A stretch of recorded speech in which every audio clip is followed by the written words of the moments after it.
Assalamualaikum warahmatullahi wabarakatuh. Eh, Hari ini kita akan melanjutkan materi kita di mata kuliah Analisis dan Desain Sistem Informasi. Ya. Sebelumnya saya ingin menjelaskan suatu hal. Ya. Rencana saya ingin menggunakan aplikasi video conference seperti Zoom, Skype, atau lain sebagainya. Jadi kita bisa langsung live. Tapi karena keterbatasan perangkat yang saya gunakan, jadi perangkat saya tidak support untuk menjalankan aplikasi itu karena ya keberatan lah ya. Jadi untuk itu saya membuat alternatif untuk membuat sebuah video media pembelajaran. Jadi saya harapkan kalian menyaksikan video saya sampai selesai ya, dan jika ada pertanyaan bisa kalian tanya langsung ke saya. Oke.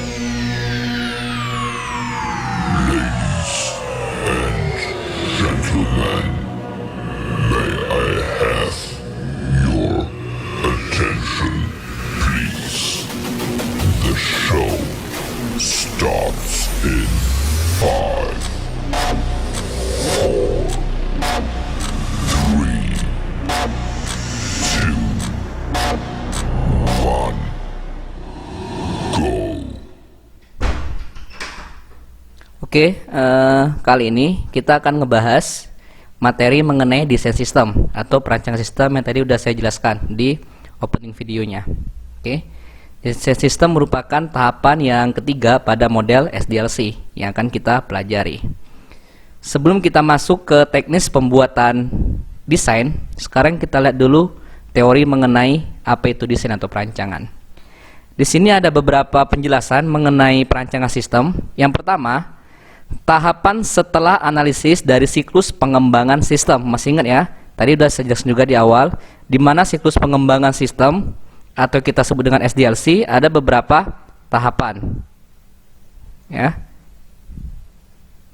Ada planning, ada analisis, ada desain, ada coding,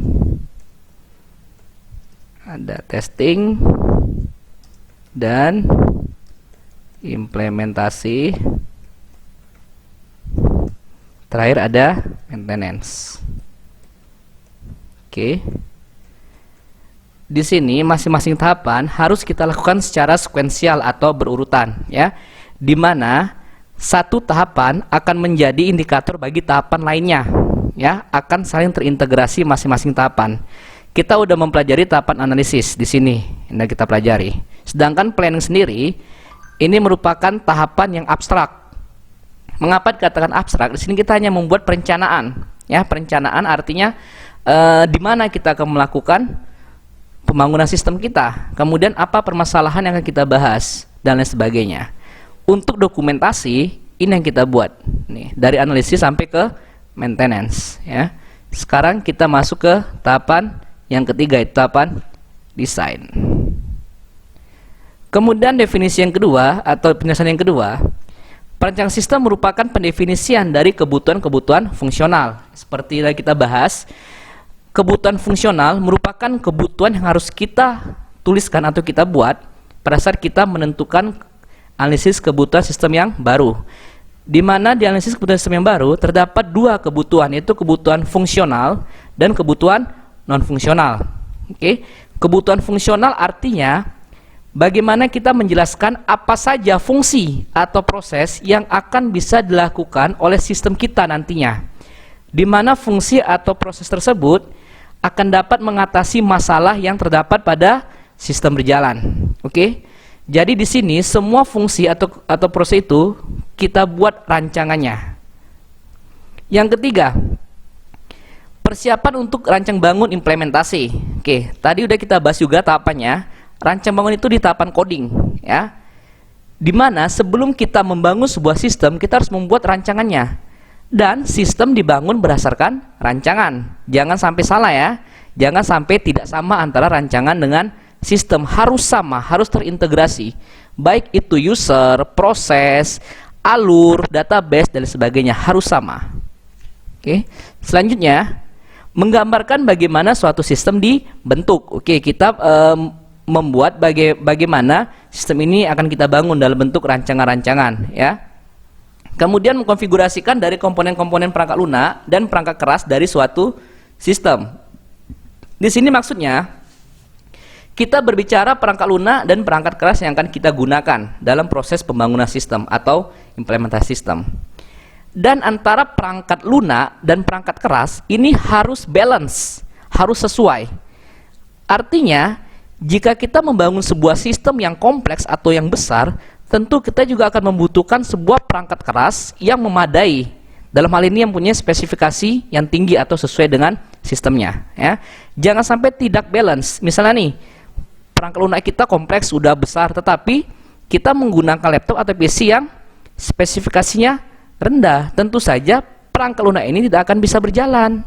Maka disitulah kita mendengar istilah ada yang bilang lemot, ngehang, dan lain sebagainya. Oke. Kemudian dapat berupa penggambaran, perencanaan, dan pembuatan sketsa atau pengaturan dari beberapa elemen yang terpisah ke dalam suatu kesatuan yang utuh dan berfungsi. Jadi perancangan ini dalam proses pembuatannya ada beberapa cara dalam bentuk penggambaran, perencanaan, ataupun sketsa. Dan untuk perancangan sistem yang akan kita pelajari, kita dalam bentuk penggambaran itu menggunakan diagram-diagram. Oke, next, selanjutnya tujuan perancangan sistem. Kita merancang sistem itu ada tujuan utama yang akan kita capai. Di sini ada dua tujuan utamanya. Yang pertama, untuk memenuhi kebutuhan kepada pemakai sistem. Di sini pemakai sistem siapa? User yang akan menggunakannya. Jadi saat kita membuat rancangan, kita pun harus memperhatikan dari sisi pandang si user. Kira-kira apa saja sih yang dibutuhkan oleh user. Jadi disinilah user dapat melihat apakah rancangan kita udah sesuai atau belum dengan kebutuhan yang mereka inginkan. Yang kedua, untuk memberikan gambaran yang jelas dan rancang bangun yang lengkap kepada pemrogram komputer atau di sini katakan programmer dan user yang terlibat. Seperti udah saya jelaskan, programmer itu tugasnya membangun program. Jadi tidak banyak programmer yang hanya bisa membangun program, tapi dia tidak bisa membuat rancangan ataupun menganalisis. Makanya seperti yang sudah saya jelaskan, tugas utama programmer itu membangun program, sedangkan tugas menganalisis dan merancang sistem itu tugasnya sistem analis, di mana mereka harus saling berkolaborasi di antara satu dengan yang lainnya. Oke. Selanjutnya, pembagian perancangan. Ini kita lihat pembagian perancangan. Di sini ada dua. Yang pertama, perancangan sistem secara umum atau perancangan konseptual atau perancangan logikal atau perancangan secara makro. Yang kedua, perancangan sistem terinci atau perancangan sistem secara fisik, ya.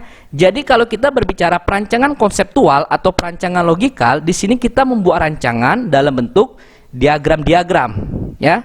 Yang diagram yang nanti akan kita pelajari di materi selanjutnya. Sedangkan untuk perancangan fisik sendiri, di sini kita membuat rancangan interface atau tampilan dari sistem yang akan kita bangun. Oke. Selanjutnya, tujuan perancangan proses sistem. Yang tadi kan perancangan sistem. Sekarang kita berbicara proses sistem. Tujuannya ada dua juga. Yang pertama untuk menjaga agar proses data lancar dan teratur sehingga menghasilkan informasi yang benar. Oke, di sini kita melihat bagaimana data itu mengalir, bagaimana sebuah data diproses sehingga menjadilah sebuah informasi, ya. Dimulai dari data itu diinputkan, kemudian data itu diproses, data itu tersimpan ke database sampai data itu didistribusikan. Jadi kita lihat bagaimana alur atau proses data itu bergerak. Yang kedua, untuk mengawasi proses dari sistem. Oke, kita mengawasi bagaimana alur dari data tersebut. Pendekatan. Perancangan sistem itu memiliki dua pendekatan. Yang pertama namanya perancangan terstruktur, yang kedua perancangan berorientasi objek, ya. Seperti ini juga pernah saya jelaskan, di mana perancangan terstruktur artinya kita menggambarkan bagaimana struktur data. Struktur data itu mengalir, dimulai dari dia diinputkan sampai dia didistribusikan. Makanya untuk perancangan terstruktur, oke, di sini saya singkat PT terstruktur, ya. Diagram yang kita buat yaitu ada DFD, data flow diagram, ada IRD, entity relationship diagram, ada kamus data, oke, kemudian ada relasi. Yang kedua, perancangan berorientasi objek. Di sini saya singkat dengan PBO. Di mana di sini kita pembuatan diagramnya menggunakan UML, ya, UML yang terdiri dari use case diagram, sequence diagram, ada activity diagram, dan ada class diagram. Jadi ini ada dua perancangan yang bisa kita gunakan, ya. Jadi kalau kita ingin menggunakan perancangan terstruktur, ini harus kita buat nih, 4 ini. Sedangkan untuk perancangan berorientasi objek, ini harus kita buat 4 juga. Jadi kalau ditanya untuk materi kita di mata kuliah ini, apa yang mau kita bahas antara dua ini? Kita fokus ke perancangan terstruktur, yaitu DFD, IRD, kamus data, dan relasi. Nanti kita akan membahas masalah ini. Kemudian untuk materi mengenai UML nanti akan dibahas, ada mata kuliah tersendiri untuk ngebahas masalah perancangan ini, ya.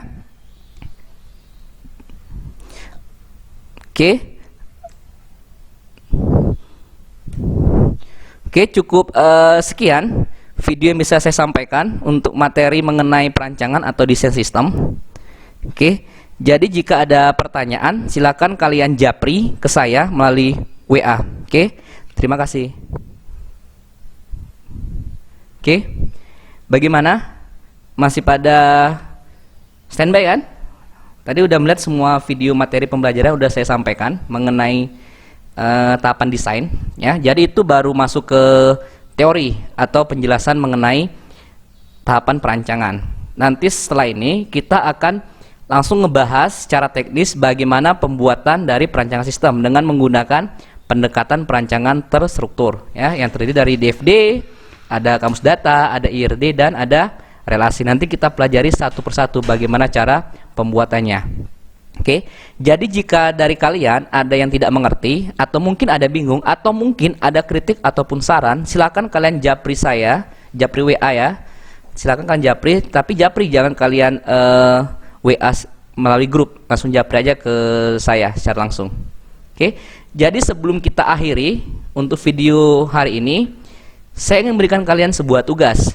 Tugas ini berhubungan dengan tahapan analisis yang telah kita pelajari di pertemuan sebelumnya.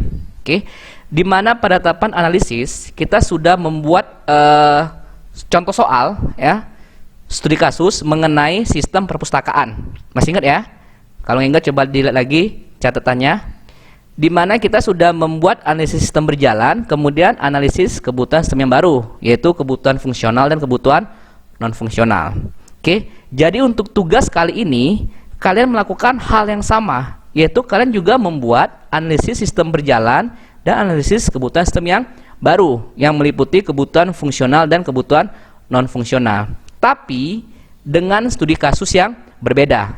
Sebelumnya kita ngebahas mengenai sistem perpustakaan. Untuk tugas, kalian silakan buat dengan studi kasus sistem penjualan. Bebas mau penjualan apa saja bebas dan di mana saja bebas. Yang pasti penjualan barang, bukan jasa. Bukan jasa. Jadi kalian buat berdasarkan contoh yang telah saya kasih, tinggal kalian sesuaikan dengan studi kasusnya. Dan satu lagi, jangan lupa di analisis sistem berjalan, silakan kalian gambarkan juga flow map-nya atau flowchart dokumennya.